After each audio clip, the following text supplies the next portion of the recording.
दोस्तों welcome to my YouTube channel. दोस्तों आइए हम लोग बात करते हैं बैंक निफ्टी की। ठीक है, बैंक निफ्टी अब कैसा रही है। सो आइए दोस्तों हम लोग देख लेते हैं। Okay, let's we talk about the bank Nifty. You can see that bank Nifty right now, bank Nifty is in 50,933. Let's come what will do the Monday. Okay, let's we analyse. आइए हम लोग देख लेते हैं कि ये जो है कि बैंक निफ्टी क्या करेगी।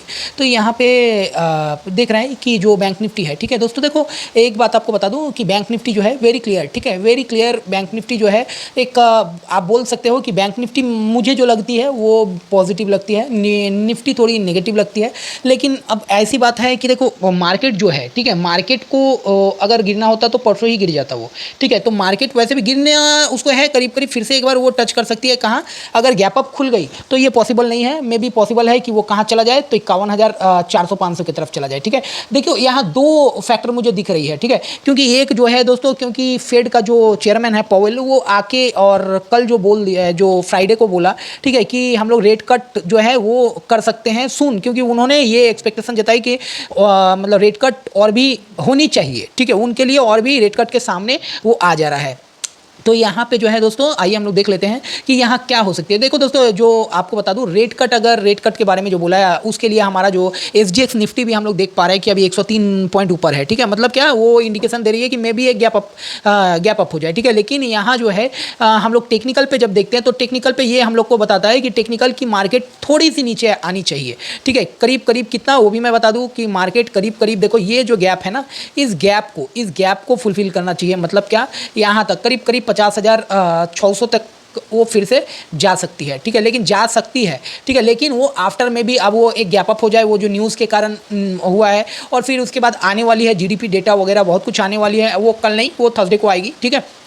तो हम लोग जो है दोस्तों कल क्या कर सकते हैं, कल आइए हम लोग देख लेते हैं थोड़ा। फर्स्ट जो है देखो दोस्तों, मैं बार बार बोला हूँ एक चीज़ याद रखना, जब भी ये EMA लाइन जब छोड़ देती है, ठीक है, लेकिन ये EMA लाइन छोड़ी है, लेकिन यहाँ एक डोजी कैंडल बनाई है, तो ये जो है एक डोजी कैंडल है, इसके पहले दिन भी एक डोजी कैंडल बनाई है। तो इसका मतलब क्या है, डोजी कैंडल जब भी बनाते हैं तो क्या होता है, वो मे भी पॉसिबल कि गैप अप खुल जाए, और गैप अप खुल के ये जो लाइन है EMA लाइन इसमें सट जाए, और उसके बाद ये यहाँ तक पॉसिबल है कि ऊपर यहाँ तक आ जाए, ठीक है, कितना, तो 51,300-400 के आसपास आ जाए, ठीक है, तो ये पॉसिबल है। तो आइए हम लोग देख लेते हैं कि वीकली चार्ट में क्या फॉर्म कर रही है। तो वीकली चार्ट में जो है हम लोग देख रहे हैं, देखो वीकली चार्ट में क्लियर कट दिख रही है कि ये जो वीकली चार्ट में मैं क्यों बोल रहा हूँ कि ये पॉजिटिव है, क्योंकि यहाँ दिख रही है कि आराम से ये फिर से कहाँ जाने वाली है, तो आराम से ये अब अगर यहाँ तक कम से कम 51,200, ठीक है, ये क्रॉस की थी एक बार, और ये कम से कम 51,600 तक में भी पॉसिबल है कि चला जाए, ठीक है। तो यहाँ देखो ये दो नीचे EMA छोड़ दी थी, इसका मतलब ऊपर जाना था, ठीक है, देखो ऊपर गई, ठीक है। जब एक EMA छोड़ता है, दूसरा EMA छोड़ा, तीसरा में ये किया, तो जब मैं यहाँ पे देख रहा हूँ, यहाँ पे देखो जब ये डेली चार्ट में, तो ये भी देखो एक EMA ये छोड़ दी ऊपर, ये छोड़ दी, तो नेक्स्ट जो है ऐसे करके यहाँ आना चाहिए, ठीक है, 50,600 के पास, तो मे भी पॉसिबल है कि ये हो जाए, ठीक है। लेकिन गैप अप अगर खुल जाती है तो शायद ये नहीं होगी, ठीक है, शायद ये नहीं होगी, इसलिए नहीं होगी क्योंकि गैप अप अगर खुल जाती है तो ये EMA लाइन जो है, ये EMA लाइन इसके साथ अटैच हो जाएगी, देखना ये EMA लाइन इस कैंडल के साथ सट जाएगी, ठीक है। अभी करीब करीब ये 200-300 पॉइंट 400 पॉइंट का फासला है, देखो 865 में है, और ये EMA लाइन करीब करीब 700-750 के आसपास है, ठीक है। तो इसीलिए दोस्तों ये जो है, अगर मान लो गैप अप खुलती है तो गैप अप खुलने से आपको थोड़ा वेट करना पड़ेगा, और वेट करके वो मे भी पॉसिबल है कि फिर से एक बार वो 51,000 के आसपास आके 50,900 के आसपास आके फिर से मारे ऊपर ऐसे, ठीक है। तो अगर मान लो गैप अप खुलती है तो वहाँ वेट करना, आप वहाँ इमीडिएट आपको एंटर नहीं करना है। अगर गैप अप खुलती है मान लो 400-500 पॉइंट, तो फिर वहाँ पे क्या होगा, पहले उसको नीचे आने देना, ठीक है, और अगर नीचे आती है करीब करीब 50,900 के आसपास, तो वो बाइंग अपॉर्चुनिटी होगी, फिर वहाँ से हम लोग बाई कर लेंगे। अगर वो 50,900 को नहीं तोड़ती है तो 50,088, ठीक है, 888 को नहीं तोड़ती है, वहाँ से एक बाइंग अपॉर्चुनिटी हम लोग देखेंगे फिर, ठीक है, ऊपर के लिए।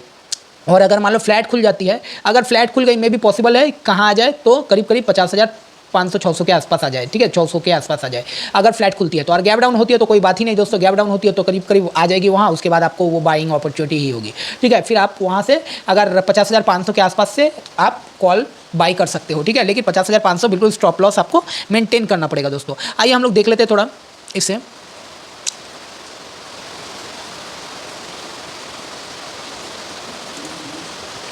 अच्छा देखो दोस्तों, ये में भी पॉसिबल है, ठीक है, कि ये कहाँ जाए, तो यहाँ तक जाए, ठीक है, 50,800 850, एक बार ये यहाँ तक जाएगा 50,000 850 तक में भी पॉसिबल है, ठीक है। इस कैंडल के आसपास ये एक बार के लिए जाएगा, ठीक है, जाएगा। उसके बाद फिर देखो दोस्तों, ऐसा नहीं होता है कि कभी भी यहाँ जाए ऐसे वो जाए। अगर मान लो गैप अप खुल गई आप तो 51,300-400 के आसपास, तो वहाँ से आप इमीडिएट पुट ले सकते हो, ठीक है, इमीडिएट आप पुट ले सकते हो। लेकिन उसका स्टॉप लॉस क्या रखोगे, तो स्टॉप लॉस करीब 51,442, वहाँ से स्टॉप लॉस लेके और आप कम से कम जहाँ ऊपर खुलेगी तो वो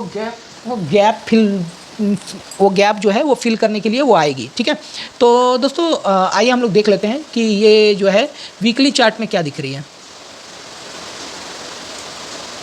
देखो दोस्तों, ये वीकली चार्ट है, ठीक है। वीकली चार्ट एक डोजी कैंडल फॉर्म की है, तो आप रख लो इसका 51,000 एक मिनट दोस्तों, इसका हाई जो है 51,120 अगर ये क्रॉस करती है, ठीक है। अच्छा एक मिनट, ये देखने तो कब 19 अगस्त को बनी है, 26 मतलब कल एक नई कैंडल फॉर्म करेगी। अगर मान लो कल इस रेंज के बीच में खुल जाए, मैं आपको बता दे रहा हूँ, करीब करीब 51, ये लिख लो आप, ठीक है, कल यही होने वाली है 51,117, ठीक है। इसके ऊपर अगर मार्केट गई तो करीब करीब बैंक निफ्टी गई करीब करीब आप देख सकोगे करीब करीब 52,000 के आसपास, 51,763 के आसपास। और अगर मान लो वो डाउन साइड जो है, ये आप लिख लो, डाउन साइड जो है 50,283, ठीक है, इसके नीचे अगर निकलती है, ठीक है, फर्स्ट जो है करीब करीब 50,700 के नीचे अगर निकलती है तो 50,200 के तरफ 300 की तरफ चले जाएगी, ठीक है। और अगर 50,283 को अगर तोड़ती है तो करीब करीब वो अच्छा खासा नीचे जा सकती है। फर्स्ट टारगेट होगा 49,717 और उसके बाद तो और भी। लेकिन ये मैं आपको मैं ये नहीं बोल रहा हूँ कि वो नीचे जाएगी, मैं ये बोल रहा हूँ ये जो कैंडल आप देख रहे हो, ठीक है, ये कैंडल और इसका जो हाई भी मैंने बताया, अगर हाई तोड़ दे 51,117 को अगर तोड़ दे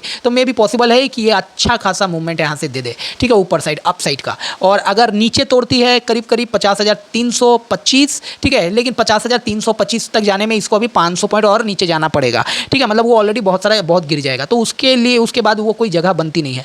तो आप लोग को मैं यही बोलूँगा 50,700 के नीचे अगर जाए तो 50,300 आप 500 का फर्स्ट टारगेट रखो और 50,300 का सेकेंड टारगेट, ठीक है।